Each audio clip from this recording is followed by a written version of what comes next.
Buenos días, vamos con el último video del tema 1. Al final, creo que este sí es corto, ya el archivo correspondiente está editado, está corregido y les pongo el aviso en el tablón. Ya lo corregí para no estar corrigiendo en pantalla. Y al final les digo cuál es el programa de actividad.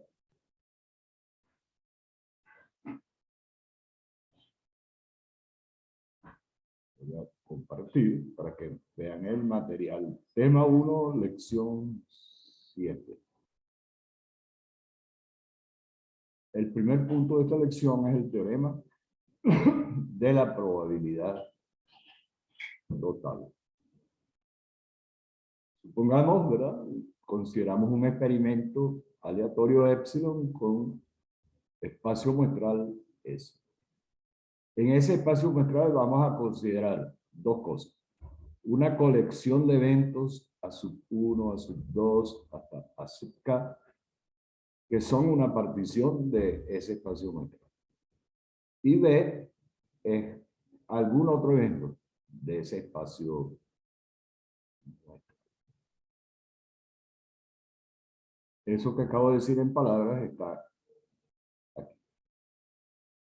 Las franjas verticales A sub 1, A sub 2, A sub 3, hasta A sub K, son los eventos A1, A2, A3, hasta A sub K. La unión de esos K eventos es el espacio muestral. Y además, cada franja vertical, cada A sub I, no se intersecta con ninguno de los demás. Entonces, los A sub I desde I igual 1 hasta acá son exhaustivos. ¿Qué significa eso? Que la unión de ellos es el espacio muestral. Y además, son una colección de eventos disjuntos o mutuamente excluyentes. El círculo o la elipse azul que puse allí es el evento B. Y también en el diagrama puse las intersecciones del evento B con cada uno de los azules, que son estos pedacitos, ¿verdad? A sub 1 intersección B, a sub 2 intersección B, hasta a sub K intersección B. El enunciado del teorema de la probabilidad total es el siguiente. La probabilidad de es igual a la probabilidad de A1 por la probabilidad condicional de B dado A1 más la probabilidad de B A sub 2 por la probabilidad condicional de B dado A sub 2 más puntos suspensivos más probabilidad de A sub K por la probabilidad condicional de B dado A sub K. Y eso se sumariza como sumatoria de igual 1 acá de las probabilidades de los A sub I por las probabilidades condicionales de B dado cada A sub I. Vamos a probar eso. Extremadamente sencillo. El evento B es la unión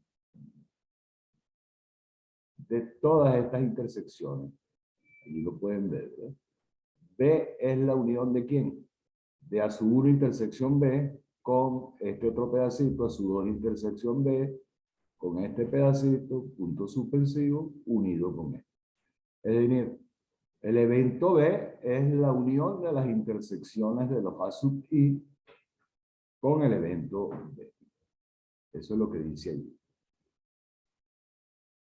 Pero además, esas intersecciones no se cortan, no se tocan entre sí. Entonces, esas intersecciones también son una colección de eventos mutuamente excluyentes 2 a 2. Por eso puedo aplicar para calcular la probabilidad de B, que es la probabilidad de la unión de las intersecciones, como los eventos son mutuamente excluyentes 2 a 2, será la suma de las probabilidades. Esa es la regla de la suma para calcular la probabilidad de la unión de K eventos mutuamente excluyentes 2 a 2. Entonces nos queda que la probabilidad de B es la probabilidad de A1 intersección B más la probabilidad de A2 intersección B más probabilidad de A sub K intersección B. Bueno, en cada término de esa expresión aplicamos la regla del producto para la probabilidad de la intersección de dos eventos.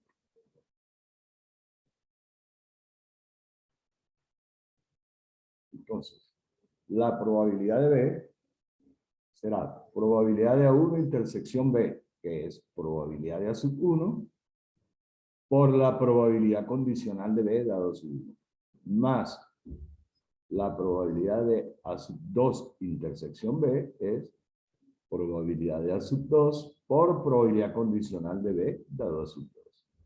Y el último término es este. Y finalmente,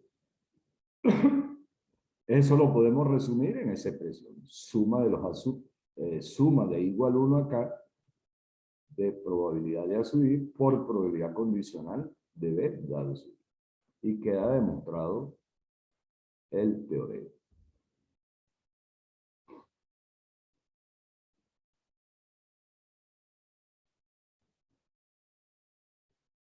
Ahora, cambiemos la pregunta. Nuevamente tenemos un evento B del espacio muestral de algún experimento aleatorio y una partición de ese espacio muestral. Entonces, podríamos preguntarnos, si ocurre ese evento B, ¿cuál es la probabilidad de que ocurra alguno en particular de los eventos A sub I, donde I igual 1 hasta acá?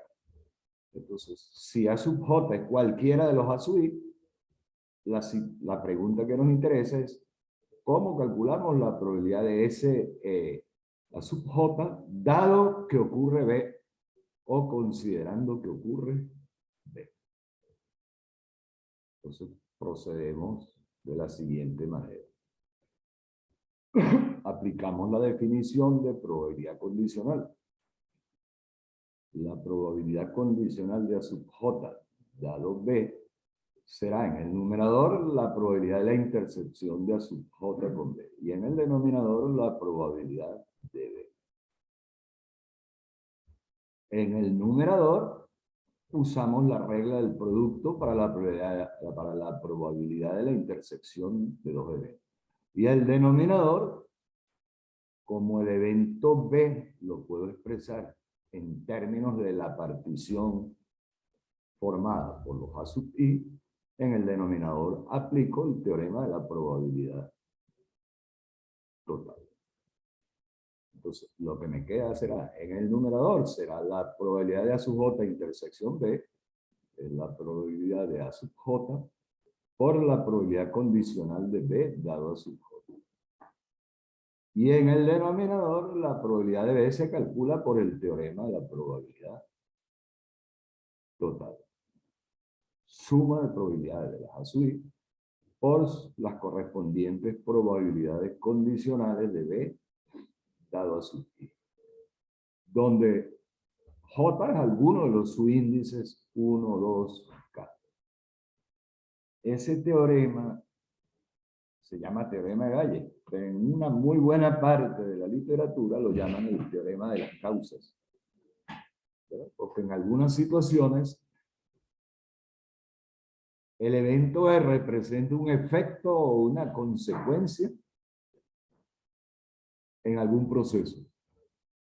Un efecto observado, una consecuencia observada en una determinada situación.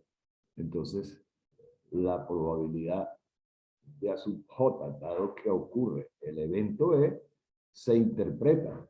Si se observa el efecto B, ¿cuál es la probabilidad que la causa sea A sub J? Por eso es que lo llaman teorema de las causas.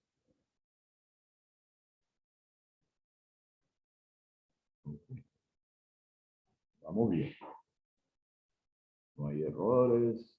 Les repito, este archivo ya lo había editado antes del video, entonces lo voy a cambiar en el aula 0. El anuncio lo pongo en el talón. Ejemplo 1. En una fábrica le compramos lotes de materia prima a 3 proveedores, que llamaremos proveedor 1, 2 y 3.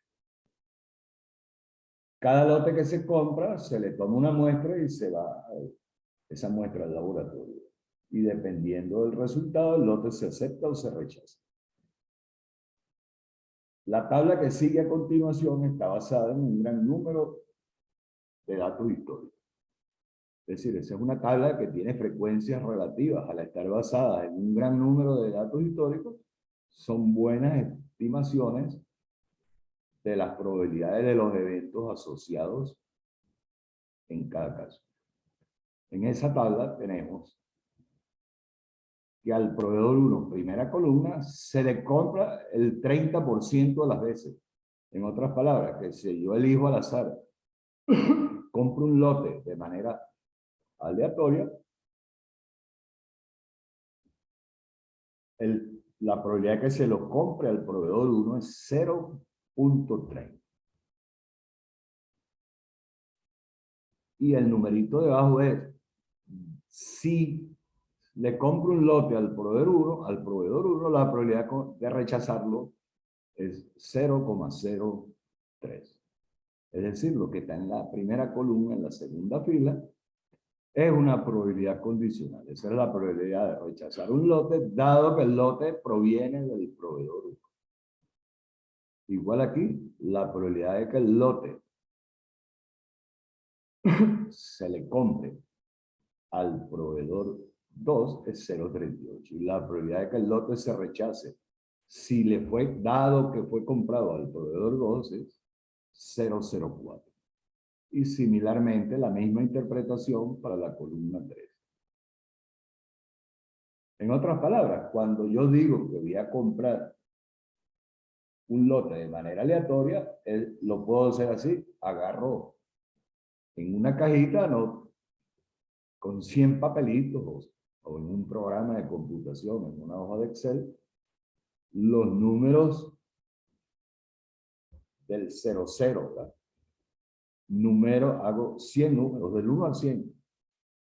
Entonces los números del 1 al 30 representan al proveedor 1. Los números del 31 al 68 representarían al proveedor 2.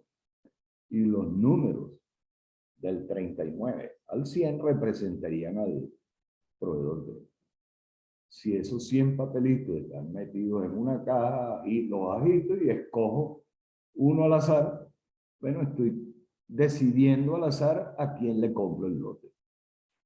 El 30% de los casos van a ser favorables al proveedor 1, 38% de los casos al proveedor 2 y el resto, 32% al proveedor 3.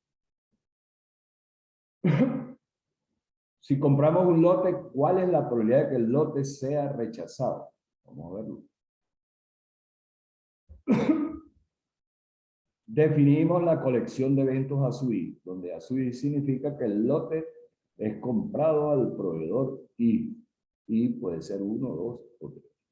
Y el evento B significa que el lote es rechazado. Y queremos calcular la probabilidad de B. La probabilidad de que el lote comprado sea rechazado. Aquí nos detenemos un momentito. Los eventos a sub 1, a sub 2, a sub 3 son una partición del espacio muestral. ¿Por qué? Porque el lote o es el proveedor 1 o del 2 o del 3. No hay otra opción. Entonces, esos tres eventos, la unión de ellos es igual al espacio muestral.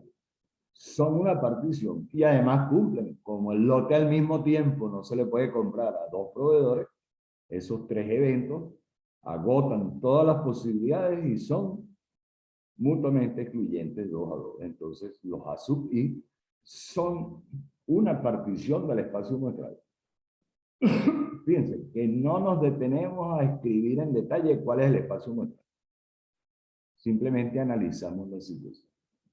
Entonces, ¿qué significa B? B es que el lote es rechazado, pero puede ser rechazado, voy a ir marcando. ¿Cuándo ocurre B? Cuando le compro el lote al proveedor 1, que es el evento sub 1, y lo rechazo a su 1 intersección B. O cuando el lote se le compra al proveedor 2 y lo rechazo. O cuando le compro el lote al proveedor 3 y lo rechazo. Tenemos 3 posibilidades. Pero esas 3 posibilidades son disjuntas. Entonces la probabilidad de B es la suma de las probabilidades de las intersecciones. Y entonces aplica. Ni siquiera tengo que pensar en ello. Estoy aplicando realmente definiciones. Claro que voy a usar el teorema de la probabilidad total, pero no tengo que ponerme a analizar si es o no es ese teorema. Entonces será, en cada término aplico la regla del producto para la probabilidad de la intersección de dos eventos y la probabilidad de B será, allí está, probabilidad de A1 por probabilidad condicional de B dado A1 más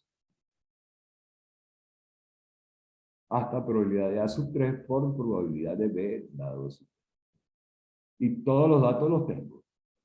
¿Qué es 0,30? La probabilidad de que un lote cualquiera se le compre al proveedor 1. Y que es 0,03. Dado que el lote se le compró al proveedor 1, la probabilidad de rechazarlo es 0,03. Igual. ¿Qué es 0,38? La probabilidad de que el lote se le compre al proveedor 2. Y el otro es la probabilidad condicional de rechazar un lote dado que se lo compramos al proveedor 2. 0,04. Igual aquí la interpretación. Entonces, ¿qué nos queda allí? Bueno, 0,090. Y están los números. Entonces, la probabilidad de rechazar un lote cualquiera es 0,0354.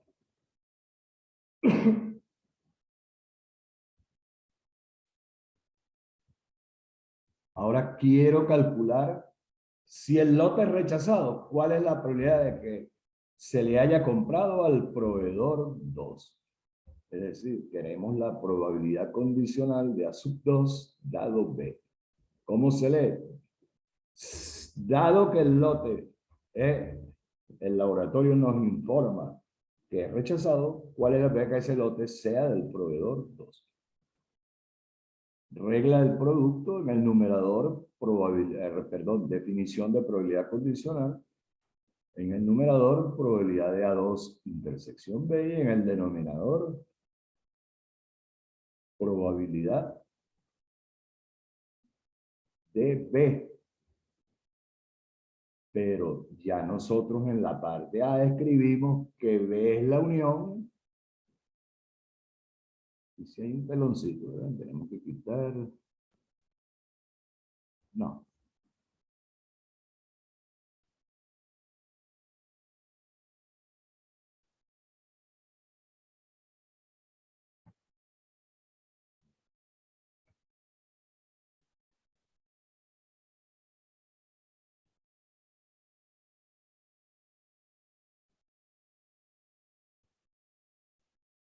Okay. Entonces,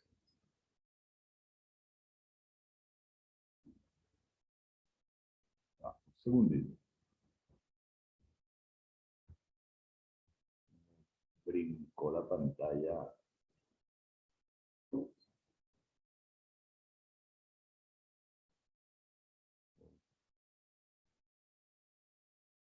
Ya en la parte A calculamos la probabilidad de que el lote sea rechazado.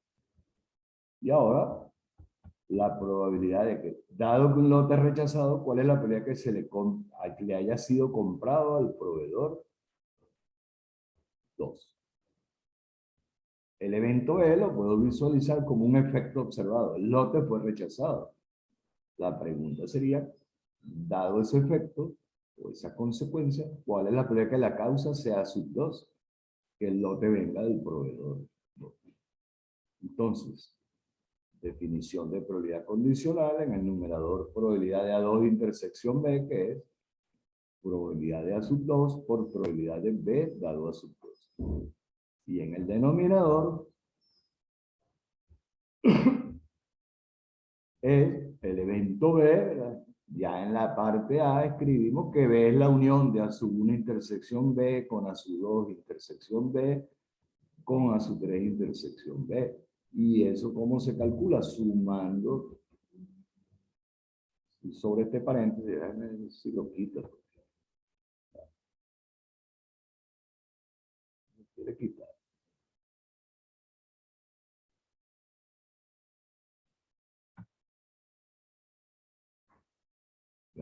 lo corrijo. Creo que es aquí donde se quita. Ok, está corregido. Y en el denominador, la probabilidad de cada intersección es, aplico la definición de la regla del producto. En otras palabras, lo que está en el denominador es el teorema, es la regla de la probabilidad total. Solamente queda sustituir números. 0,38 por 0,04. Y abajo la probabilidad total, que ya la habíamos calculado. Entonces el resultado es 0,0152 entre 0,0354 da 0,4294.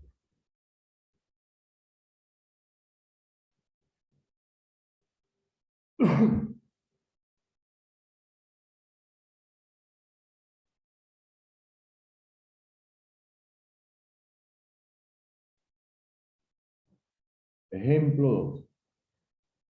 En una región del continente hay una estimación, se supone que basada en un gran número de observaciones, de que uno solo de cada 1000 adultos adquiere, en promedio, adquiere un tipo raro de enfermedad viral. Entonces hay una prueba de diagnóstico que tiene los siguientes rasgos. Si un individuo sometido a la prueba tiene la enfermedad, o sea, el 99% de las veces la prueba da un resultado positivo. Pero si un individuo no tiene la enfermedad, un 2% de las veces la prueba dice que el resultado es positivo. Eso es lo que se llama un falso positivo. La probabilidad que el individuo dé positivo en la prueba, dado que está sano, es decir, que no tiene la enfermedad, es 0,02, 2%.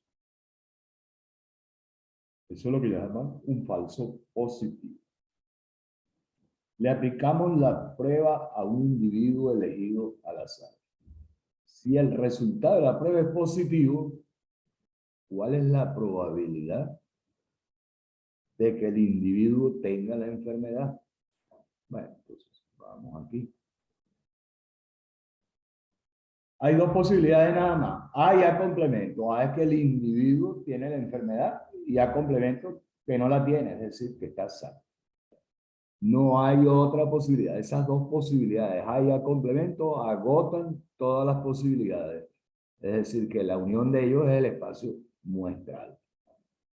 Y además, A y A complemento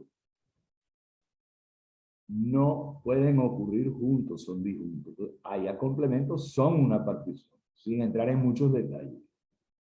Y el otro evento que nos interesa es B. El resultado de la prueba es positivo. Aquí está el diagrama de árbol, que es una forma esquemática de representar el espacio muestral.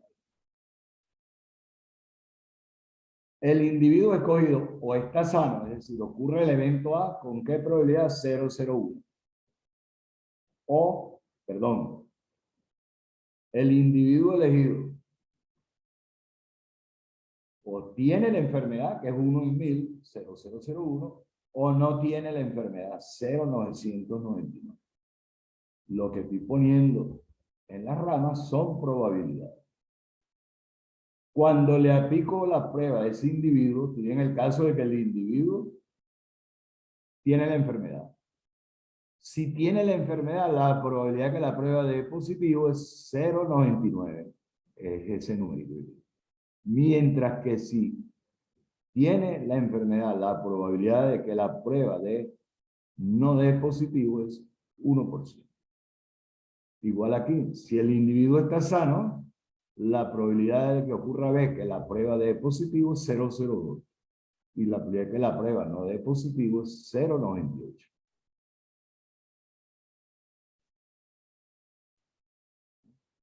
Chequear los numeritos aquí arriba.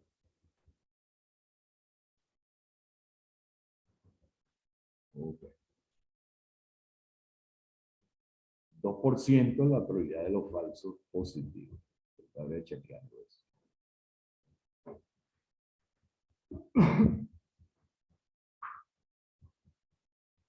Entonces, el evento B, fíjense, aquí lo estoy haciendo directamente. ¿Qué es el evento B? Que la prueba dé positivo. Pero la prueba puede dar positivo si ocurre A intersección B o si ocurre A complemento intersección B. Pero esas dos posibilidades son disjuntas. Vean el diagrama.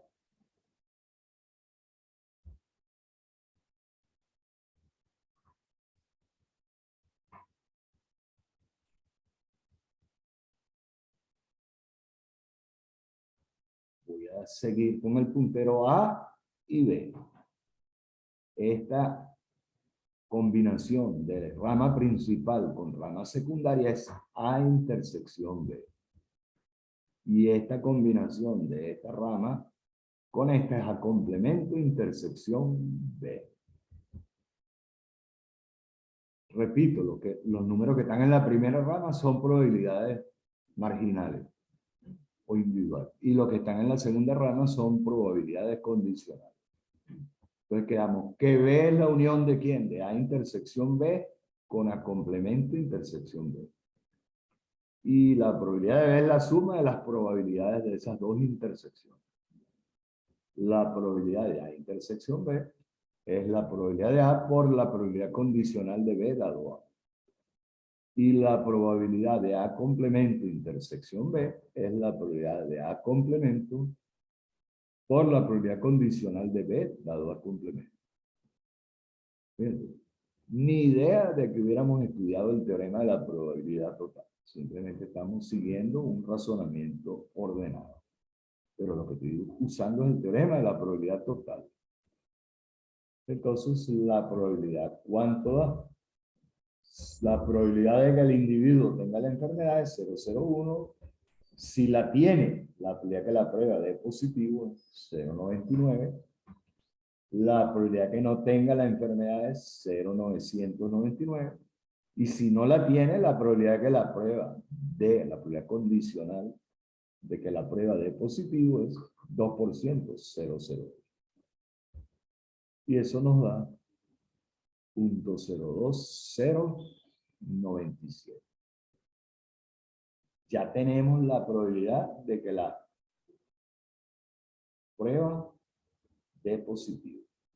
Ahora, si del laboratorio me informan a mí que un individuo que se sometió a la prueba resultó positivo, ¿cuál es la probabilidad que realmente tenga la enfermedad? Bueno, la probabilidad que nos interesa es la probabilidad de A dado B, que será la probabilidad de A intersección B, que ya la tenemos, 0,0099, entre la probabilidad de B,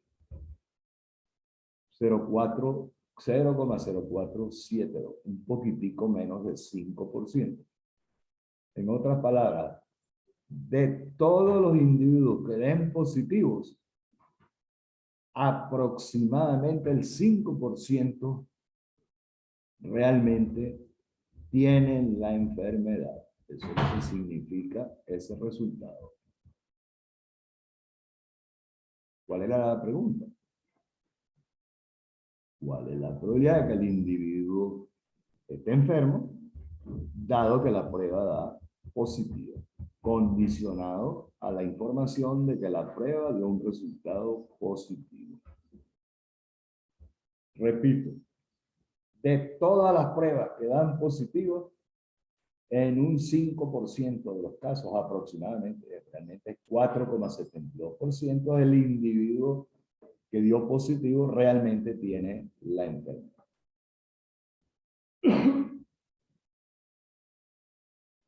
Bueno, una cadena, el ejemplo 3, hay una cadena de tiendas electrónicas que vende 3 marcas de grabadoras de video. Que las vamos a llamar marca 1, marca 2, no escribí marca 3. No escribí. Bueno, yo lo corrijo, ya ustedes saben, en el aula voy a poner la versión editada. Afortunadamente son muy pocas correcciones. De las grabadoras de video que se venden, el 50% de las ventas corresponden a la marca 1, que es la más barata. A la marca 2 le corresponde el 30% histórico de las ventas, a la marca 2. Y el resto, 20% de las ventas, corresponden a la marca 3. Cada grabadora que se vende recibe una garantía de 1 año en mano de obra y repuesto. Esta información la he podido poner en una tabla, pero vamos a escribirla. De las grabadoras de la marca 1, un 25% han necesitado usar la garantía. ¿Qué significa eso? Que si una persona compró una grabadora de la marca 1, la probabilidad condicional de que tenga que repararse la grabadora durante la garantía, dado que la grabadora es de marca 1, es 0,25.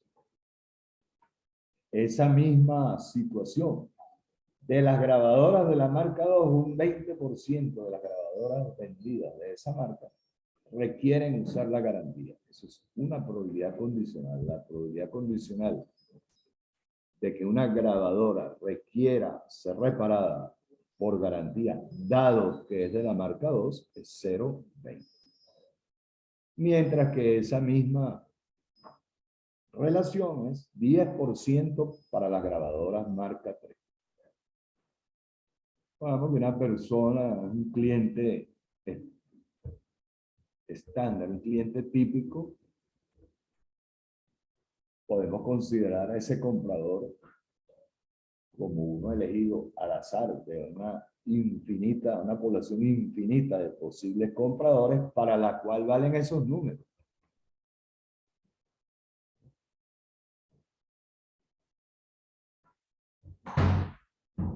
Que el 50% de los clientes prefieren la marca 1, el 30% la marca 2 y el 20% la marca 3. Eso es como si yo pudiera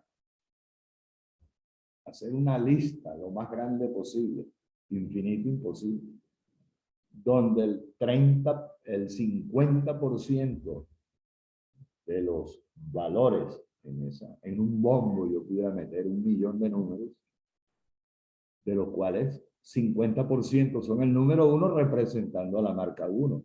El 30% de esos números representan a la marca 2 y así el 20% que queda representa a la marca 3.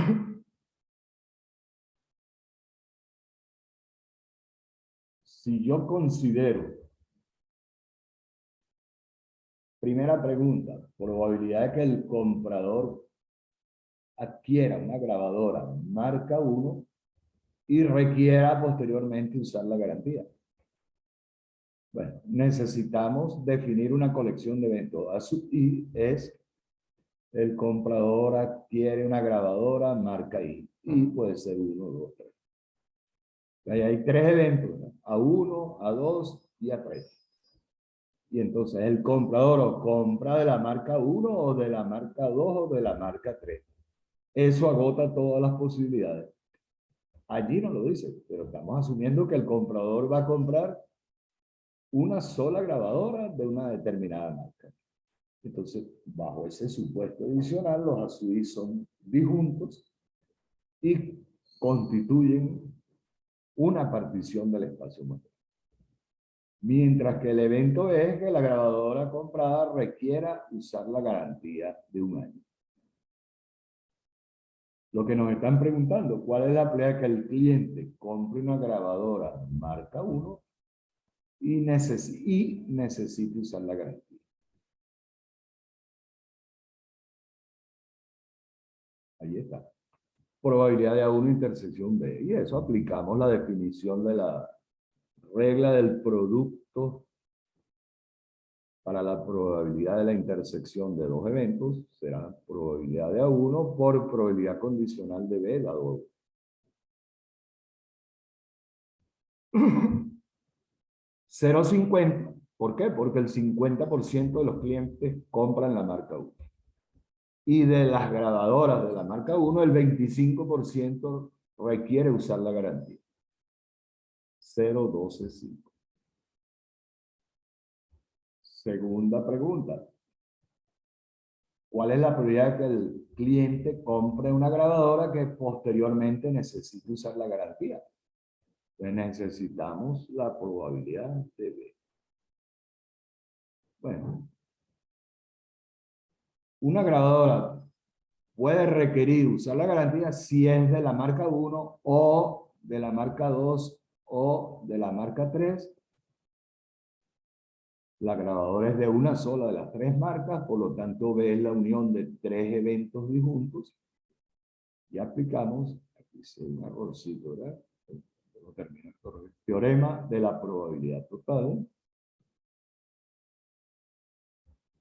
¿Qué es lo que dice el teorema de la probabilidad total? Para calcular DB sumamos las probabilidades de las intersecciones y la probabilidad de cada intersección sale de dónde? De la regla de la definición de probabilidad, de la regla del producto para la probabilidad de la intersección de los eventos. Es decir, estoy aplicando el teorema de la probabilidad total.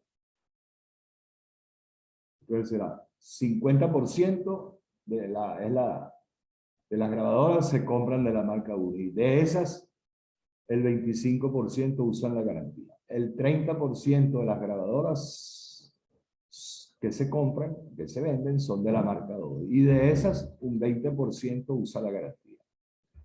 Y un 20% de las grabadoras que se venden son de la marca 3. Y de ellas, esa es una probabilidad condicional, el 10% usan la garantía. Multiplicamos, sumamos.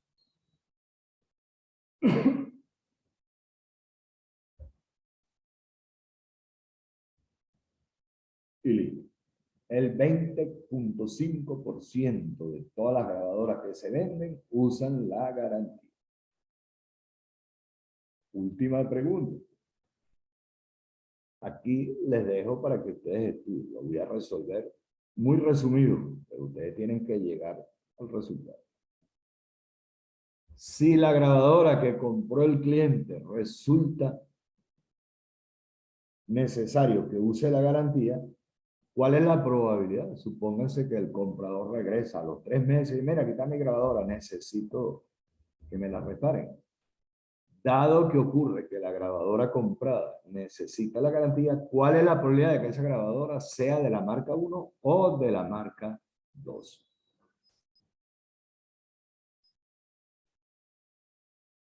Entonces necesito la probabilidad condicional de A1 unión A2 dado B. ¿Por qué lo estoy poniendo directo allí, en esa forma? Por definición, eso sería ¿quién? La probabilidad de la intersección. No lo voy a escribir. Ustedes, cuando estudien, tienen que estar en capacidad de... A1 unión A2 intersectado con B, por las propiedades de los conjuntos, es A1 intersección B unido con A2 intersección B.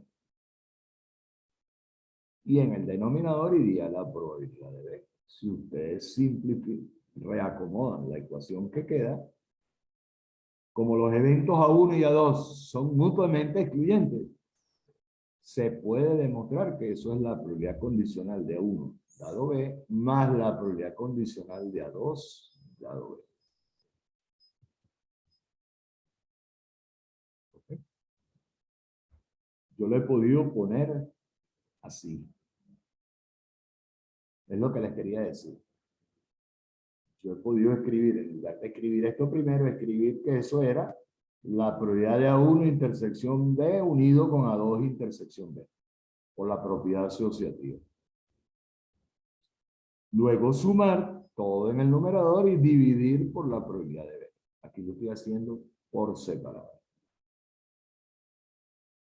Pero esas probabilidades ya las calculamos. La probabilidad de A1 intersección B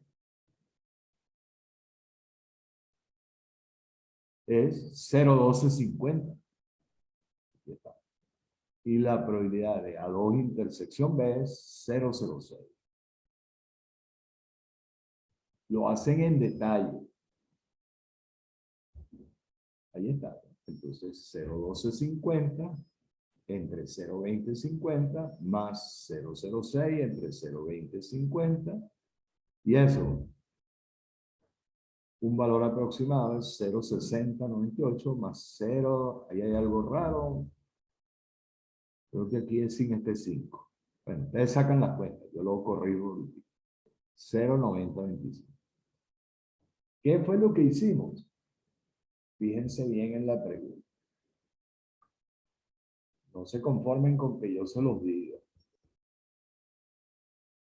Esta expresión de aquí es igual a esto de aquí cuando los eventos A1 y A2 son mutuamente excluyentes. Pero ustedes están en capacidad de demostrar. Escriben eso como la probabilidad de la intersección de B con A1 unión A2, aplican la propiedad distributiva y llegan al resultado. ¿Y qué aplicamos? El teorema de Bayes, porque si ocurre el efecto B, es decir, que la grabadora necesita repararse en garantía, ¿cuál es la probabilidad que la causa sea A sub 1 o A sub 2? Usamos el teorema de Bayes. Realmente, detrás del teorema de la probabilidad total y del teorema de Bayes, lo que importa es que tengamos conciencia de que se han definido correctamente los eventos y aplicar el concepto de probabilidad condicional.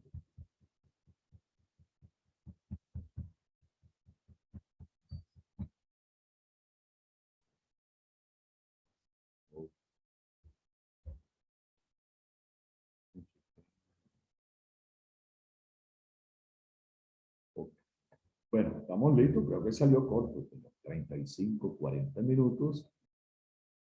Esta noche está en el aula, están los links de YouTube y en el tablón publico un anuncio respecto a que corregí este archivo. Bueno, el martes reanudamos.